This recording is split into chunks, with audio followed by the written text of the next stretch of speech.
What's up, everyone? John Rettinger of Techno Buffalo here. We are live in New York City at Radio City Music Hall, where Samsung just took the wraps off this guy. This is their latest flagship, the Samsung Galaxy S4. There's a lot to like on this phone. It's going to be available in either blue or white. Of course, we're taking a look at the white variety here. So let's start with the gorgeous screen. It is now a 5-inch 1080p screen at the resolution of 1920 by obviously 1080, giving it a pretty crazy 441 ppi. It's going to ship with Android 4.2.2, the latest version of Jelly Bean.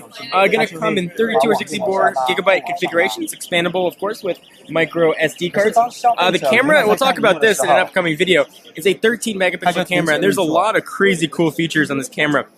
There's a feature called Eraser where you take separate pictures, you can erase the backgrounds.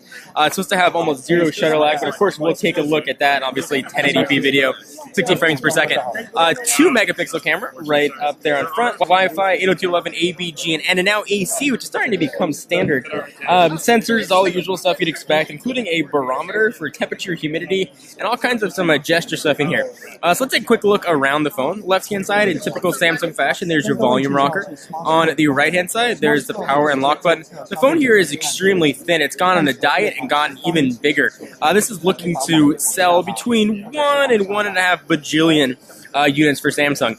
This phone in the hand feels very similar to the Galaxy S3, but it looks absolutely incredibly different. So we'll show you some of the really neat features that are on board here. If you go ahead and take your finger, you just touch right over the top, things are going to start to open up, at least in theory, and you can see what they look like. So as you hover your finger over, similar to what you used to have to do with the S Pen, my finger is not touching the display. I'll show you the side of what that looks like. The finger, that was touching. Do the one more shot. The finger is not touching at all, and the context is opening up, and that works for pictures and video. It's a pretty cool feature here. There's a lot of other tweaks we'll cover in upcoming videos. The home button here is where Samsung usually puts it. There's a big one with 2 buttons that are flanking it. You've got a menu button and a back button right there. Be sure to check out technobuffalo.com for the latest and greatest coverage on the Samsung Galaxy S4. I am John Rettinger. Give this video a thumbs up, and I'll see you guys in the next video.